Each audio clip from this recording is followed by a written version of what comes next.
우리 아침 시대의 소망 255페이지 매 말씀을 먼저 읽겠습니다.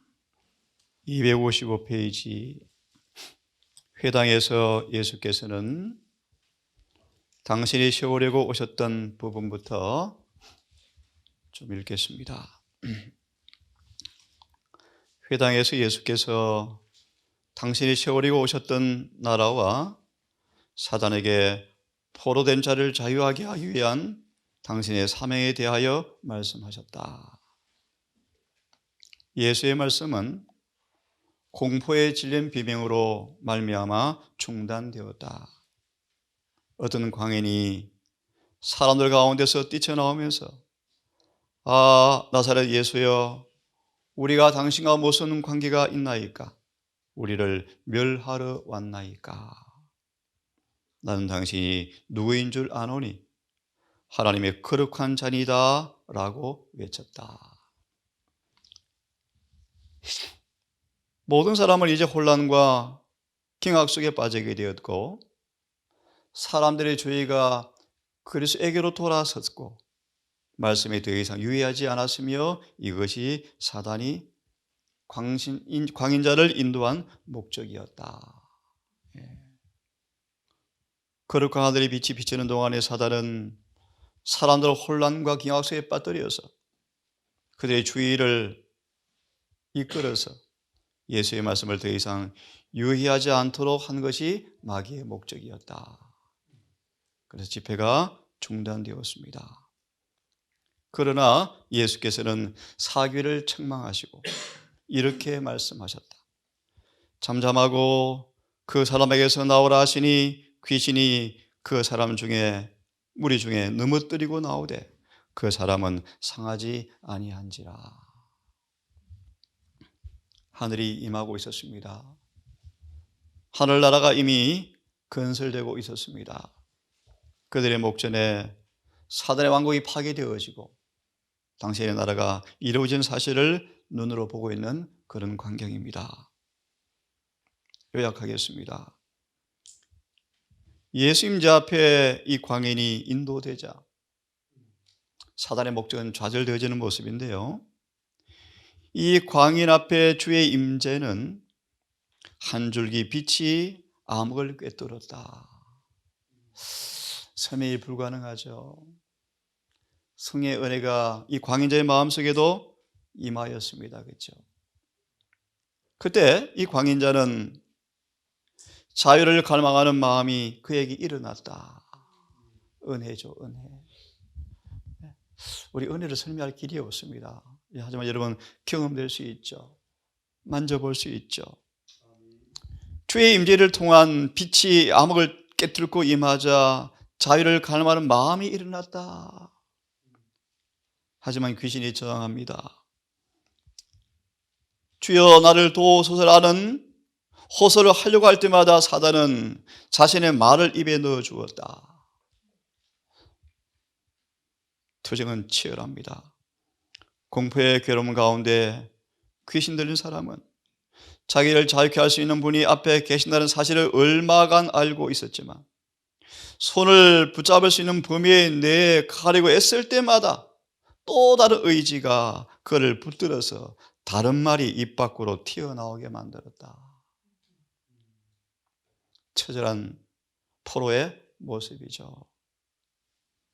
어떻게 이 광인이 이렇게 처절한 노예가 되었을까요? 그것은 그의 사단이 땅에 발을 디뎌 놓은 결과물이었다. 원인 없는 결과는 없죠. 그죠? 사단의 능력과 자유를 구하는 그의 욕망 사이의 투쟁은 처절했다. 광야에서 시험을 마친 이후에 주님은 또다시 한번 사단과 백병제를 치를 전장터에 지금 마주대하고 있는 것입니다.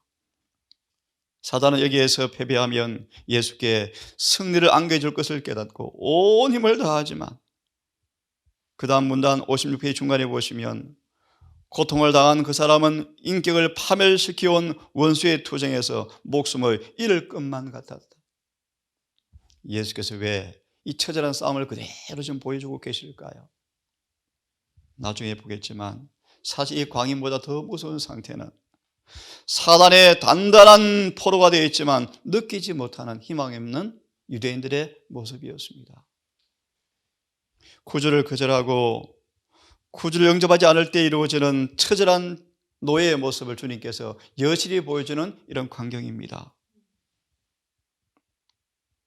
하지만 구주께서는 위험을 가지고 말씀하심으로 그 포로된 자를 자유케 하셨다. 귀신 들린 그 사람은 놀러와는 사람들 앞에서 평정으로 돌아가 자유를 가지고 행복스럽게 서 있었다. 심지어 마귀까지 구주의 하늘의 능력에 대하여 증언하였다. 그 사람은 자기가 구원받은 것에 대하여 하나님을 찬송하였다. 바로 조금 전까지 광정으로 번쩍거리던 눈이 이제는 지성적인 광채로 밝아지고 감사의 눈물로 넘쳐 흘렀다. 참 아름다운 광경입니다, 여러분. 하늘나라가 이루어지고 있죠. 백성들은 놀라서 말문이 막혔다. 말을 다시 하게 되자 그들은 피차간에 어찌미뇨 권세 있는 새 교훈이로다. 더러운 귀신들을 명한즉 순종하는도다 라고 말하였다. 그 다음 말씀은 여러분 개인적으로 읽어보시고요. 그 밑에 말씀을 좀 보겠습니다. 쭉 넘어가 보세요. 광야에서 그리스도를 시험하고 가버나움의 광인을 사로잡았던 그 악령이 불신하는 유대인들을 지배하였다. 이것이 무슨 것이었습니다. 그러나 그들의 경우에는 경건의 모습을 가장하고 나타나 구주를 거절하는 그들의 동기에 대하여 그들을 기만하려고 하였다. 그들의 형편은 귀신 들린 자의 그것보다 더 희망이 없었다. 그 이유는 그들은 그리스도의 필요를 느끼지 않았으므로 사탄의 세력 아래 단단히 붙잡혔기 때문이었다. 그 다음 문단까지 읽겠습니다. 그리스도께서 사람들 사이에 사신 개인적 봉사의 기간은 흑암의 왕국과 세력이 가장 활발하게 활동한 시기였다. 오랫동안 사단은 그의 악한 천사들과 함께 사람들의 육신과 심령을 지배하여 그들에게 죄와 고통을 가져오려고 힘써왔으며 그런 후에 그는 이 모든 불행의 책임을 하나님께 씌웠다. 예수께서는 사람들에게 하나님의 품성을 드러내셨다. 그분은 사단의 권세를 깨뜨리고 그에게 사로잡힌 자들을 자유하게 하셨다. 하늘에서 오는 새 생명과 사랑과 그리고 권세가 사람들의 마음에 역사하고 있었고, 생명과 사랑과 권세가 역사하고 있었고, 악의 임금은 분기하여 그의 나라의 지상권을 획득하기 위하여 항쟁하려고 하였다. 사단은 자신의 세력을 수집하여 모든 단계에서 그리스도의 사업에 대항하였다. 나머지를 여러분 쭉 좀 읽어보시고요. 읽어보시고 258페이지 258페이지 바로 보겠습니다. 258페이지 역사는 반복되고 있다. 오늘날 많은 종교 지도자들이 그들 앞에 성경을 펴놓고 그 가르침을 존중한다고 공언하면서도 그것을 하나님의 말씀으로 믿는 믿음을 파괴하고 있다. 그들은 그 말씀을 잘게 해부하여 그 간명한 진술보다 자신의 의견을 높이는 일에 바쁘다. 하나님의 말씀은 그들의 수중에서 갱생시키는 능력을 상실해버린다. 이것이 바로 불신에 횡행하고 죄악이 난무하는 이유이다. 사단은 성경에 대한 믿음을 손상시킨다. 사람들이 다른 근원에서 빛과 능력을 찾도록 지도한다. 이와 같이 하여 그는 교묘하게 환심을 사는 것이다.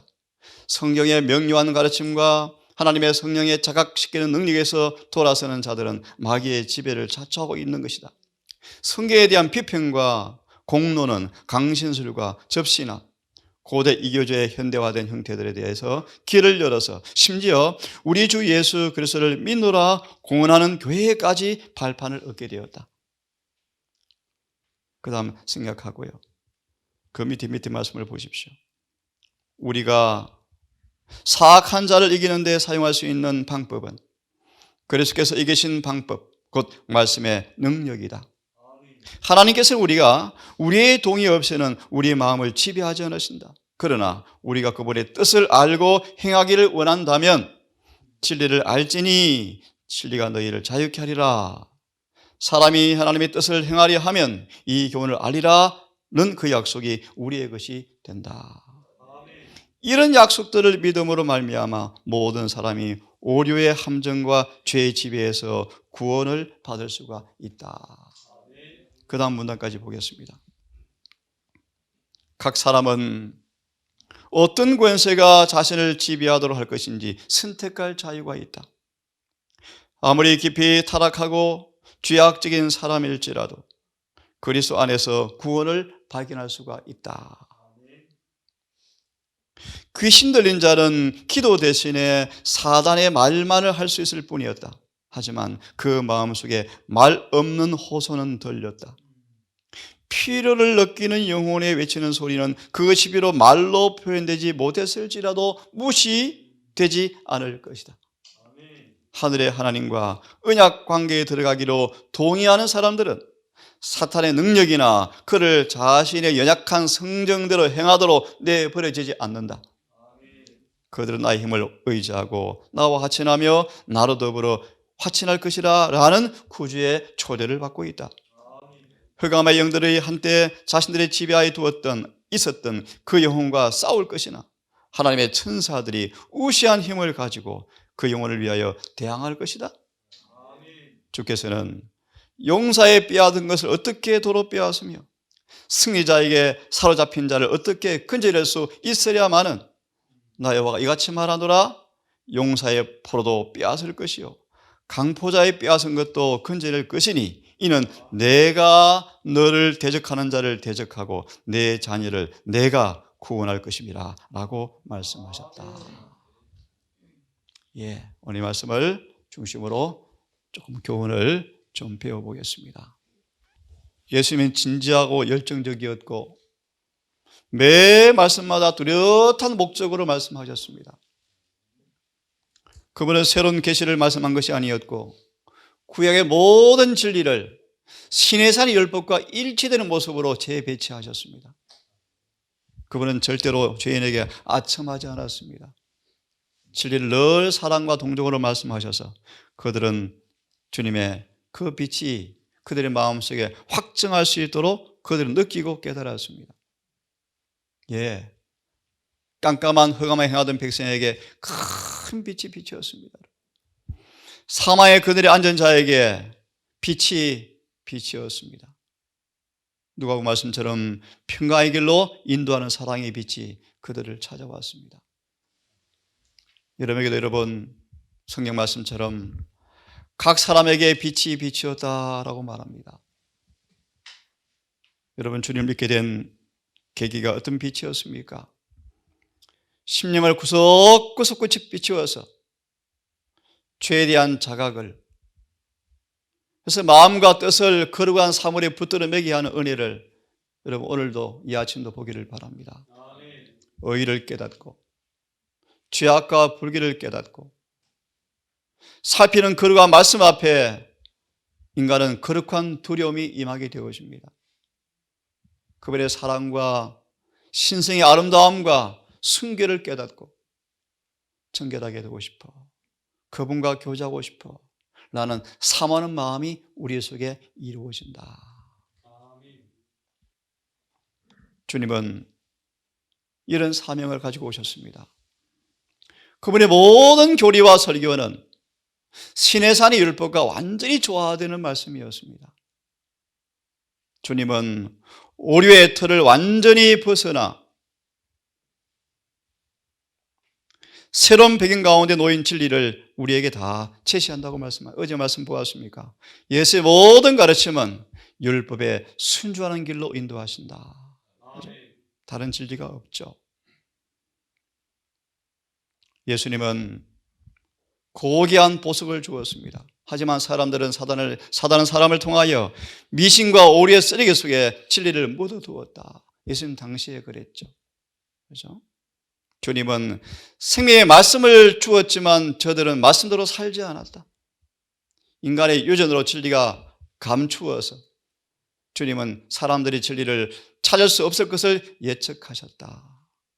주님은 하늘과 땅의 상대적인 중요성을 세상 사람들 앞에 나타내 보이시고 진리를 본래 위치에 두기 위하여 오셨다. 예수께서만 인류가 구원받기 위하여 알 필요가 있었던 진리를 나타낼 수가 있으셨다.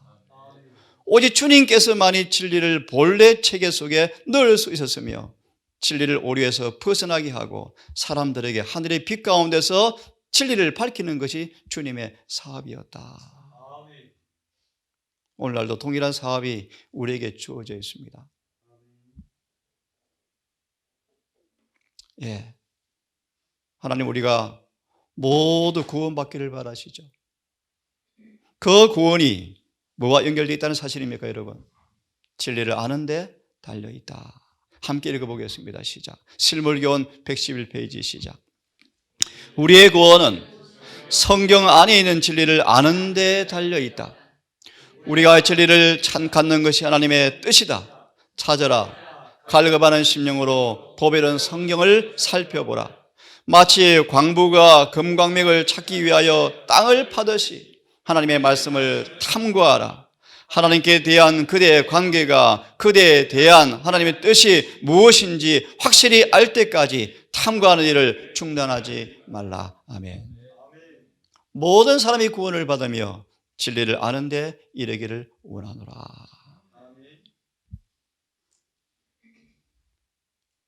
가버나움의 귀신들의 자를 좀 보겠습니다. 잠잠하고 그 사람에게서 나오라. 그러자 귀신이 그 사람을 무리 중에 넘어뜨리고 나오되 그 사람은 상하지 아니한지라. 사단은 자신의 포로를 한 번도 치열한 싸움을 하지 않고서는 내보낸 적이 없으시대요. 하지만 기억하십시오. 우리가 전심으로 원하면 우리의 의지를 그분이 취하시고 그분의 명령 앞에 사단은 절대로 포로를 더 이상 붙잡아 줄 수가 없다는 사실을 이 성경 분명히 말씀하고 있습니다. 거듭 말합니다. 우리가 처절하게 악기에게 들려서 마귀의 종된 자가 되었다 할지라도 우리가 전심으로 원하면 주의 명령 앞에 사단은 더 이상 자신의 포로를 붙잡아 줄 수 없다는 사실을 말씀하고 있습니다. 보세요. 우리 모두는 어떤 권세가 나를 지배하도록 선택할 자유가 있습니다. 아무리 깊이 타락하고 아무리 죄악적인 사람일지라도 예수 안에서 구원을 발견할 수가 있습니다.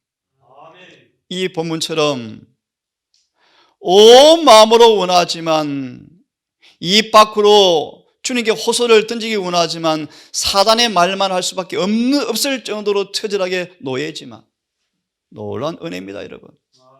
필요를 느끼는 영혼이 외치는 소리를 비록 말로 표현되지 않을지라도 무시되지 않을 것이다. 인간에게는 들을 수 없지만 주님은 소리를 들으신다. 하늘의 하나님과 언약 관계에 들어가기로 동의하는 사람들은 사단의 능력이나 그들 자신의 연약한 성정 그대로 버림받지 않는다. 이 말씀은 암송하십시오. 이사야 49장 24절과 25절의 말씀입니다. 자, 그럼 여러분, 예수께서 어떻게 포로를 빼놓을 권세를 그분이 가지고 계시기에 마귀가 더 이상 한가할 수 없을까요? 이 말씀을 한번 읽어보시면서 이 놀라운 그분의 희생을 통한 은혜를 마음으로 감사했으면 좋겠습니다. 함께 한번 읽어보겠습니다. 어떻게 주님께서 포로를 빼낼 권세를 가지셨는가? 한번 읽어보겠습니다. 시작. 그리스도께서 원수의 손에서 포로들을 빼려올 만한 무슨 권세를 가지셨는가? 이 권세를 갖는다는 것은 하늘나라를 지배하는 공의의 원칙을 충족시키는 희생을 이루는 것이었다. 그가 잃어버린 바 된 인류의 구주로 이 세상에 오신 것은 교활한 원수를 정복하기 위함이었으며 의에 대한 확고한 충성을 보이신 것은 그를 구주로 받아들이고 모든 자를 구원하기 위함이었다. 십자가 위에서 그는 구세의 값을 치르셨고 이렇게 해서 그는 대기만자의 손 아기에서 포로들을 빼앗아 올 권세를 얻었은 것이다. 그 기만자는 하나님의 정부를 비난하는 지어낸 거짓말을 가지고 인류를 타락하게 하였고, 이로 인하여 인류는 영원한 하나님의 영광스러운 나라에 충성스러운 신나라 불리움을 받을 특권을 송두리째 잃게 하였다. 이 말씀을 좀 더 다시 한번 숙고해 보겠습니다. 야고보서 2장 13절. 그럼 여러분, 우리가 무슨 죄를 지었건 어떤 상태에 있건 그분의 희생은 모든 공의를 충족시켜 주었으므로 절망하지 마시고 의심하지 마시고 주님께 나아가서 소원을 아뢰을 때 넉넉히 충분히 구원한다는 사실을 믿음으로 받아들이기를 간절히 바랍니다. 야고보서 2장 13절을 함께 읽습니다. 어떻게 주님께서 권세를 가지셨는가 한번 보겠습니다. 2장 13절 같이 읽겠습니다. 시작. 긍휼을 행하지 아니하는 자에게는 긍휼 없는 심판이 있으리라. 긍휼은 심판을 이기고 자랑하느니라. 예, 긍휼은 심판을 이기고 자랑하느니라. 이 말이 의미가 뭔가를 추석을 보시면서 주의 무한한 공의를 충족시키는 희생이 우리 어떤 구원을 가져왔는가 한번 보고 기도하겠습니다. 2장 13절 폈습니까? 예, 제가 천천히 한번 읽어보겠습니다. 그리스도의 목표는 공의와 자비를 조화시키는 것이었다. 공의와 사랑이 각각 독립된 위엄을 보존하게 하셨지만 서로 연합하게 하셨다. 그의 자비는 유약한 것이 아니었고 죄를 벌하는 두려운 힘이었다. 하지만 그것은 인간의 사랑을 이끌어내는 힘이 되었다. 그리스도로 말미암아 공의는 그 더 높은 거룩함을 단 한 점도 손상시킴이 없이 용서가 가능케 되었다. 공의와 자비는 넙다란 계곡을 사이에 두고 각기 반대편을 마주보고 서 있다. 우리의 구속주께서는 신성의 인성을 입으시고 인간을 위하여 점도 흠도 없는 품성을 이루어내셨다.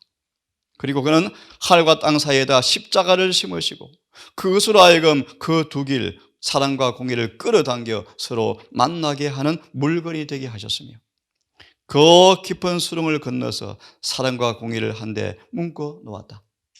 공의가 그 높은 보좌에서 일어나서 하늘의 모든 군대와 함께 십자가에 가까이 이르렀다. 거기에서 공의는 불의와 죄에 대한 모든 형벌을 담당하신 분, 하나님과 동등하신 분을 보았다. 이제 공의는 완전히 만족하여 십자가의 머리를 숙여서 경의를 표하며 족하다라고 말한다. 참으로 멋진 표현입니다, 여러분. 이런 하나님의 희생 때문에 우리를 구원할 권세를 가지셨다라고 말씀하셨습니다. 여러분, 오늘도 우리 어떤 형편이든 간에 전심으로 그분께 우리 소원을 아뢰을 때 우리의 마음을 그분의 마음으로 섞으시고 한 마음으로 간주하셔서 성령을 통하여 구원하시는 충분한 은혜가 넉넉히 경험되어지는 하루가 되기를 간절히 바랍니다. 이 아침은 조금 특별한 시간을 갖겠습니다. 둘씩 세식 짝을 지어서